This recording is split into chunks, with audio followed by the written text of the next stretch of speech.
Good morning. It's a pleasure to be here. I'm going to begin. My topic is kind of how texting influences the rest of life, how teens texting influences the rest of life.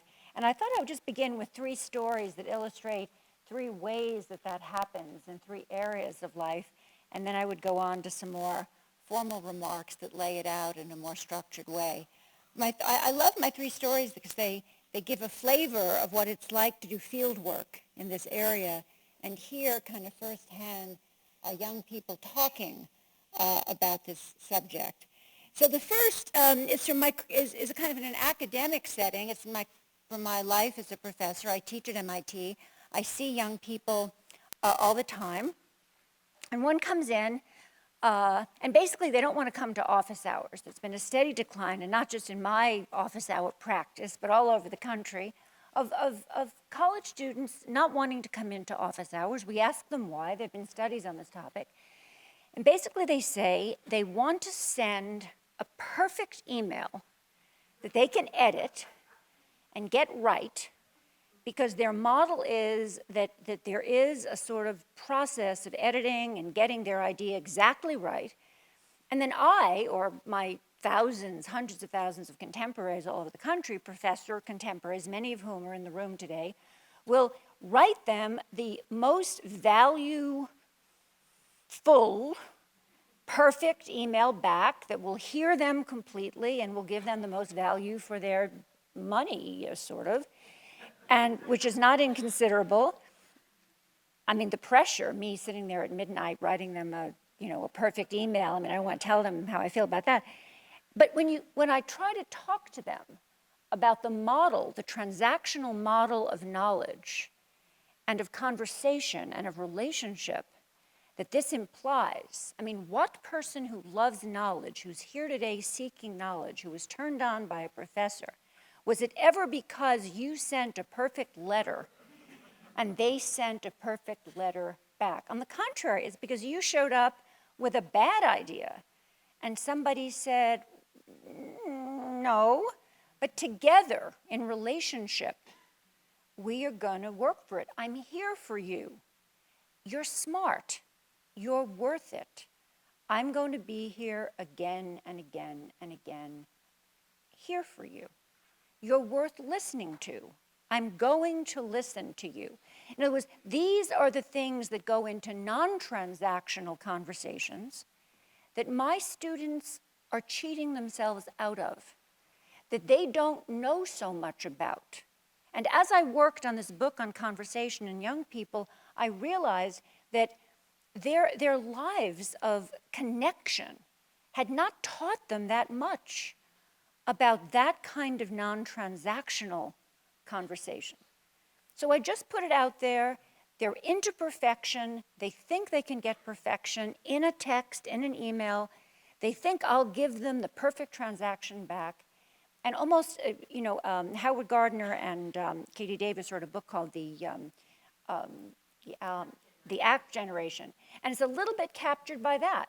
You do the perfect things, you do the perfect courses, you do the perfect this, that, a handle cranks, you get into an Ivy. It's a little bit that same thing. You do the perfect email, you send the perfect argument, your professor does the same thing, a handle cranks, and you'll get an A. So, I mean, it's a transactional notion instead of a conversational notion. Just putting that out there as one thing where I think a life of texting and messaging has led to a certain view of relationship instead of conversation. Second, the rule of 7. I'm going to be coming back to this. I don't have that much time, but this is so important. I interviewed somebody who talked to me about conversation and the rule of 7. And she said basically that when you're talking to somebody, it takes about 7 minutes to tell if that conversation is going to be worthwhile. And in those 7 minutes, it's going to be a little boring. And even for a speaker, I mean, I didn't come out here gangbusters, like boom, boom, boom, boom. I mean, it wasn't sort of like a son et lumière at a cathedral. I mean, hi, I'm me, here's some stories, It takes a little while, even for an audience and a speaker, to sort of like get their bodies organized. And so much the more so, and I'm prepared, right? So much the more so in conversation. You have to kind of get oriented, and then you have to sort of get more oriented and get used to each other's voices and cadence, and about 7 minutes of spontaneous this and that and tangents and whatever, and who are you from, da, da, da, da. And even with somebody you know, about 7 minutes to see, according to her, whether it's going to go anywhere, moments of boredom and this and that. And she says, I'm usually not willing to put in my 7 minutes.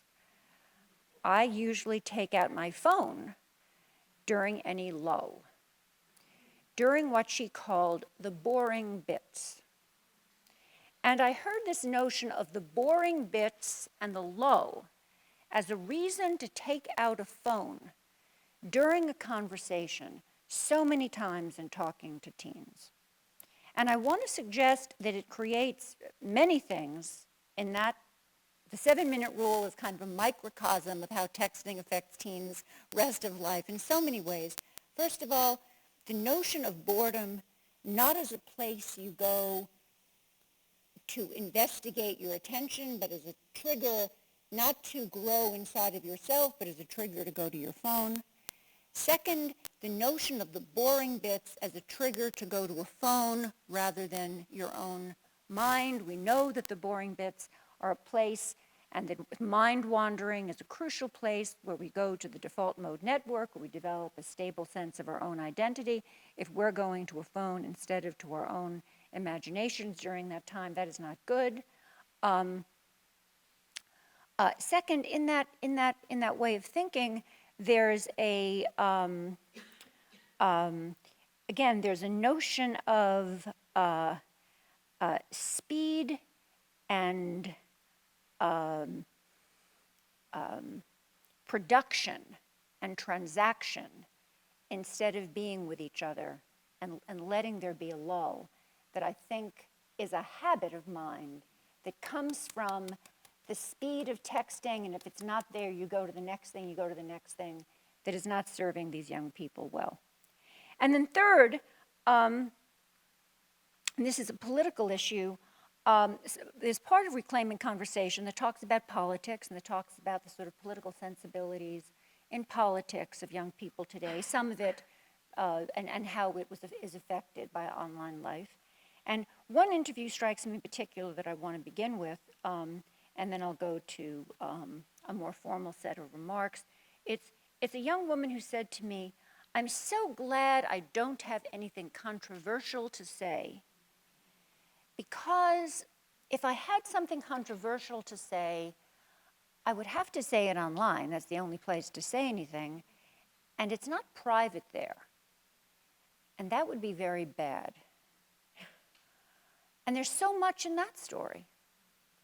I mean, when she said this remark about not having anything controversial to say, I mean, she was a Harvard graduate, very brilliant, had majored in economics. You know, the police were shooting up people all over the country.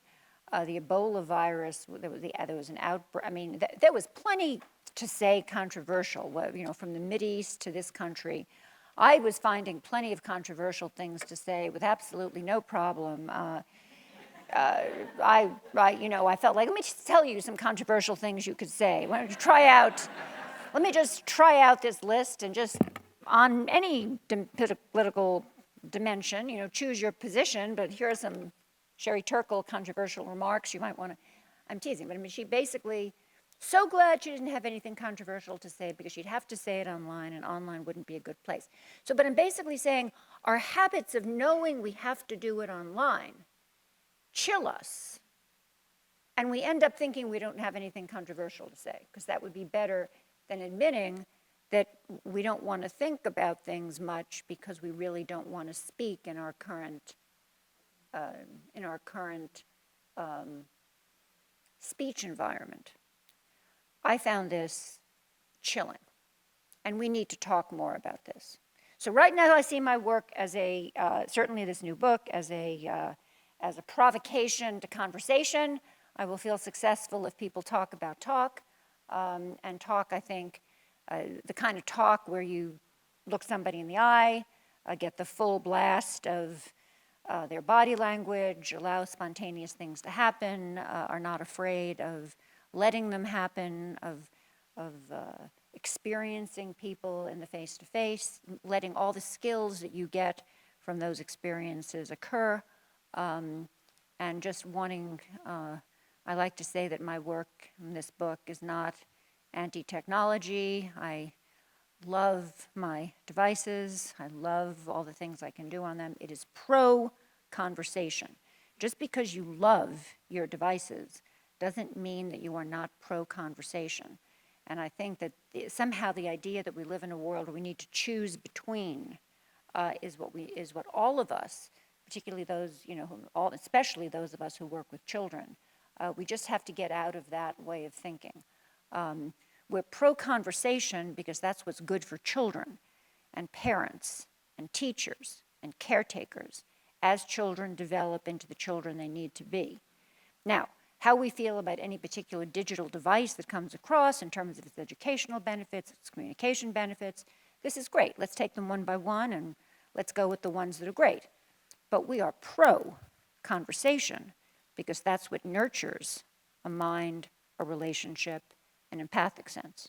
So we're not in some kind of competition here where where there's like, two guys to date and we're getting to choose. It's like the Bachelorette or something. That's not what's happening here. We are pro-conversation, and we take these devices one by one, show me. That is basically, I think the position we want to take. So let me just talk to you about a fairly recent experience I had as I was writing Reclaiming Conversation. I was, in 2013, I was in the midst of the work, and I was trying not to meet new people. And I was contacted by the dean of the Holbrook School. All of these are fake names, fake places. I'm pretending this was a middle school in upstate New York. It was a middle school. And I was asked to consult with its faculty about what they see as a disturbance in their students' friendship patterns. And I had to say yes, because in her letter of invitation, the dean put it this way. She said, "Students don't seem to be making friendships as before. They make acquaintances, but their connections seem superficial." So naturally, I was there in 15 minutes to investigate what that might mean. So the case of the superficial acquaintances in middle school was compelling to me because it was of a piece with what I was hearing in other schools from other teachers and from slightly older students. At the time, I was doing a large group of interviews in colleges. And so it was decided that I would join the Holbrook teachers on a faculty retreat, and I brought along a new notebook. I do my writing in kind of old-time notebooks in addition to taping. And after an hour, I wrote on its cover, "The Empathy Diaries," because empathy was or the lack of it, was what was on the mind of the Holbrook teachers. That's what they were talking about, with me just sort of sitting there taking notes. This was not an idea I introduced to the Holbrook environment. Children at Holbrook were not developing empathy in the way that years of teaching had suggested that they would. Ava Reed, the school director, said, quote, 12-year-olds play on the playground like 8-year-olds. They don't seem able to put themselves in each other's place. Reed says that she rarely intervenes in student matters, in student social life. That's really not her job. She doesn't like that. But recently she felt she had to. A 7th grader was excluded by one of her classmates from a school social event that everybody should have gotten a chance to go to. I mean, it was like, you couldn't do it. It was like one of the things you couldn't do, like, hi, we're holding a school social event, and then a band of students says, you can't come. And Reed called the remiss 7th grader into her office for kind of dressing down and asked why this had happened. And the girl didn't have much to say. And here is the quote, direct quote from Ava Reed, the director, on how this felt to her, how this interchange sounded to her. The 7th grader was almost robotic in her response to me. She said, quote, "I don't have feelings about this." She couldn't read the signals that the other student was hurt. These kids aren't cruel, but they're not emotionally developed. 12-year-olds play on the playground like 8-year-olds. They're not developing that way of relating where they listen and learn how to look at each other and hear each other. I mean, that's like the definition. So she gave me kind of a working definition of empathy, and it's not development, as she told the story. The Holbrook teachers are enthusiastic users of educational technology. As a matter of fact, in Reclaiming, I tell the story of how they're in a bind because they're closing down their library and introducing the entire curriculum on iPads. And like, this is a problem because the students are starting to print out their reading assignments so as not to be distracted by all the other stuff on the iPad. I mean, that's like a whole, we all know that's a whole different story.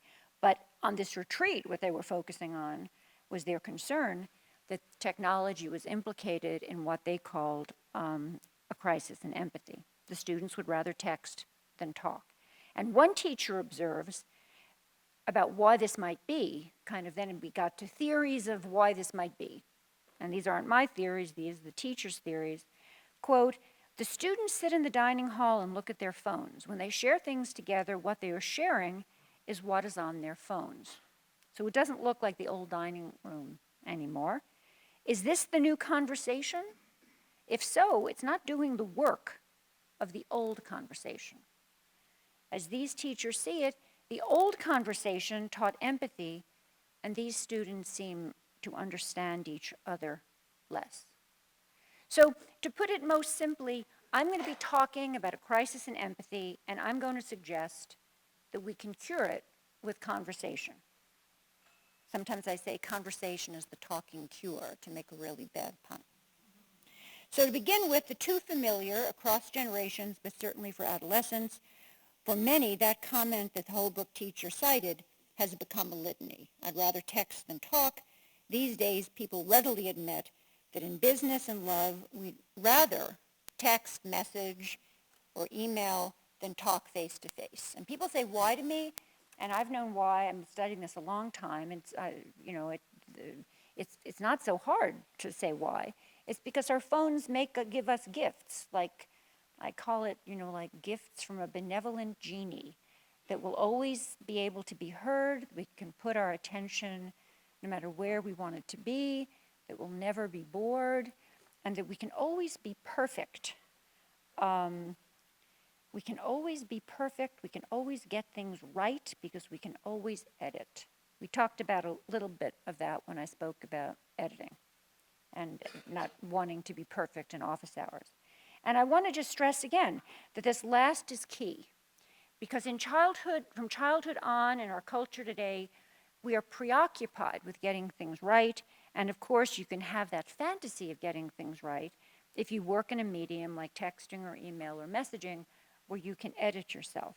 And with these 3 gifts come a 4th that's crucial for children and adolescents, and that I mentioned, but I want to just underscore again, that feeling that you don't have to be bored. One high school teacher tells me outright, quote, "My generation never has to be bored. That's our innovation."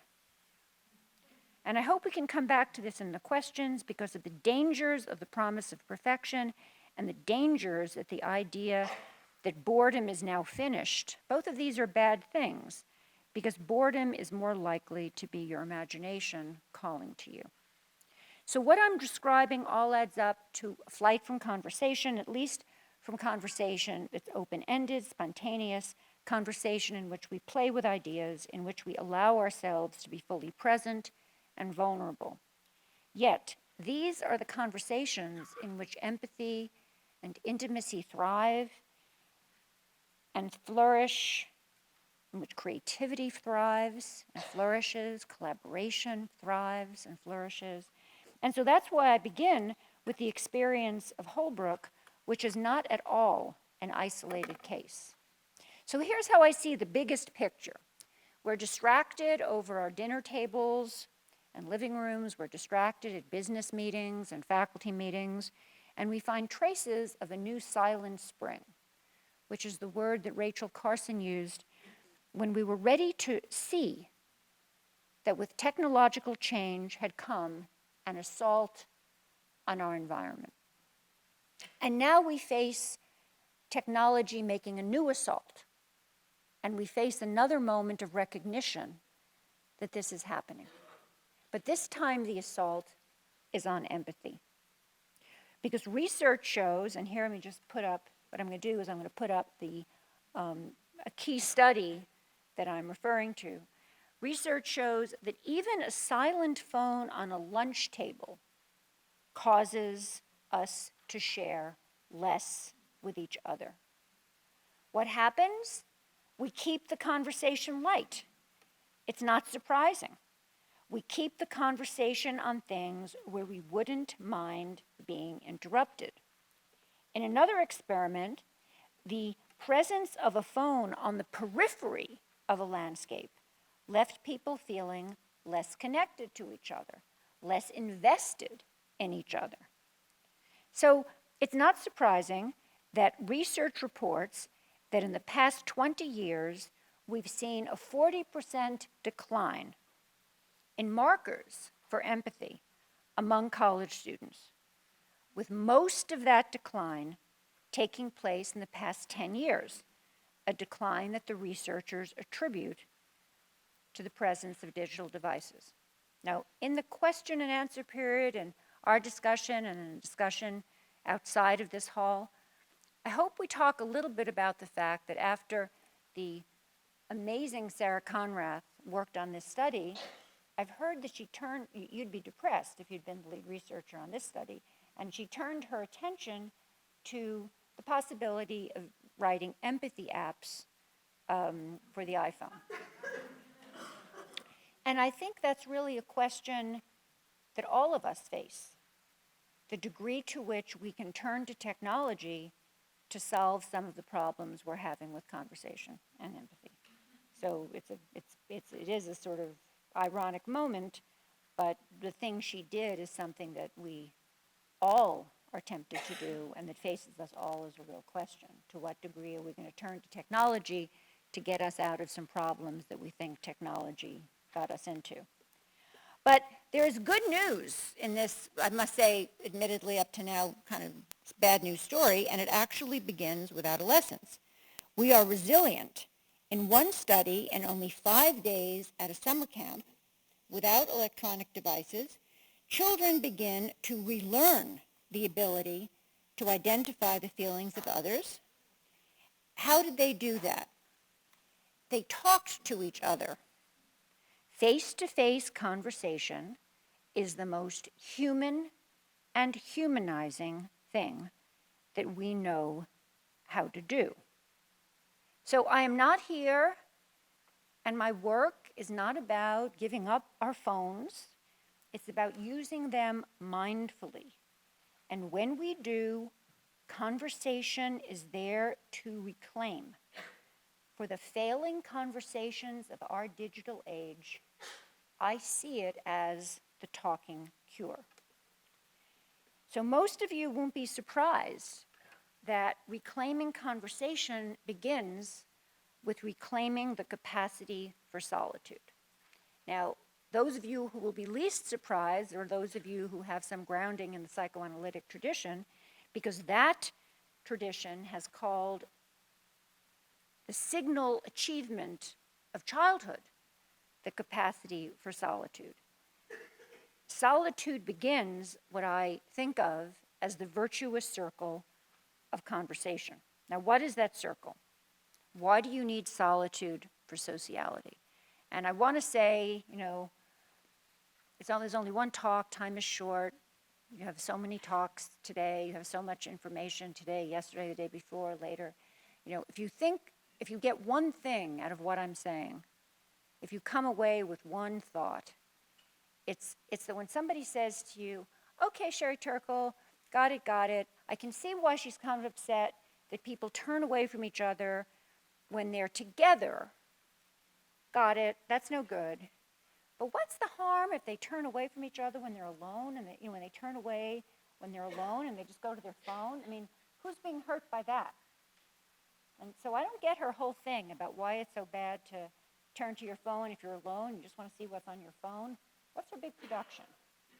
This is like a very big critique of me and my thing. If you get one thing out of this presentation, it's the link between the capacity for solitude and how much disrupting your solitude by constantly going to your phone is going to disrupt your capacity for sociality. And here is why. In solitude, we find, in other words, this is a false dichotomy, and it's not, it's a false understanding of what I'm trying to say. It's not understanding what I'm trying to say, which is to make the connection between the capacity to be alone and the capacity to have a mature relationship. In solitude, we find ourselves, we prepare ourselves to come to conversations with something to say that is authentic, that is ours. And then, in conversation with other people, both in private and the public sphere, we learn to have conversations with ourselves, that self-reflection that is the cornerstone for development, but that continues throughout life. They go together. And most recently, the virtuous circle has been disrupted, beginning with solitude. Recent research shows that people are uncomfortable if left alone with their thoughts for 6 minutes. And here's the key study in that area. In this particular experiment that was done with college students, very famous experiment, there were 21 experiments, and this is the one with college students. These college students were told, sit alone with no device, no book. The experiment is going to be from either 6 to 15 minutes. Do you think that in that time you would want to give yourself an electroshock?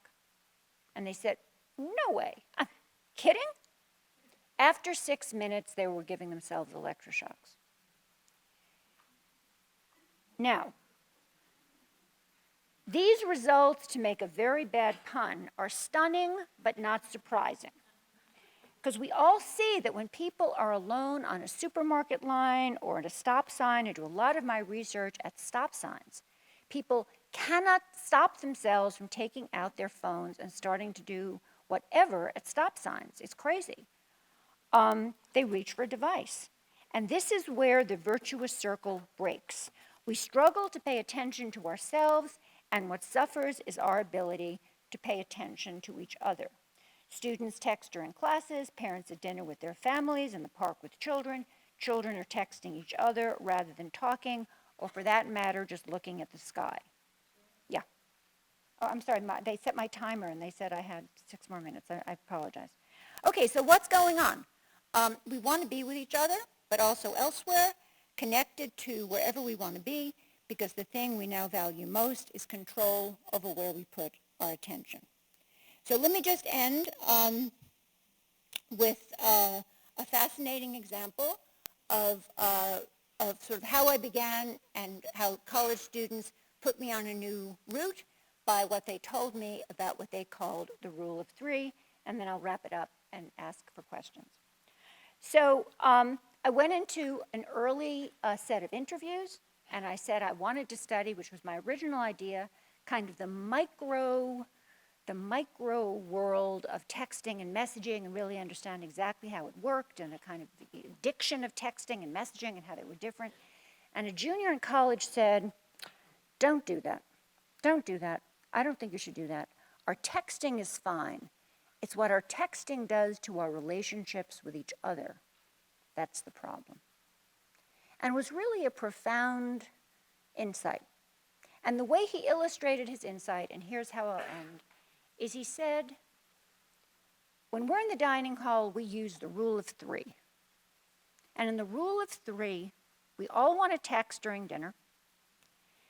And here's how we do it, so we can all text during dinner and all yet have conversations with each other.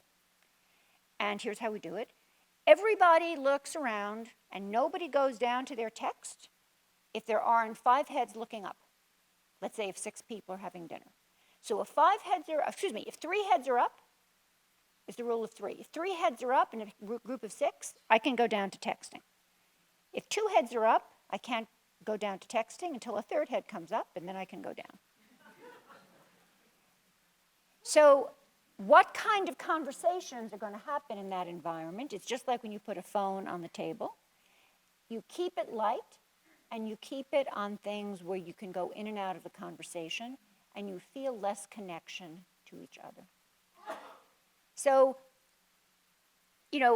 just to end up, that's where we are, that's where people are.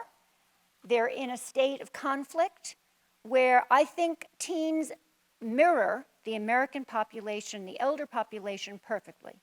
89%, in the most recent Pew study, 89% of Americans say that in their last conversation, they took out a phone, they went like this to somebody and looked at a phone and did something with their phone. And 82% say that it deteriorated the conversation they're in. In other words, they're doing something that they know was integrated into the conversation. It was about looking up a telephone number or looking up a movie, but they know deteriorated that conversation. And teenagers are doing the same thing. They're integrating their phones completely into their conversations, and they know something is amiss. Thank you very much.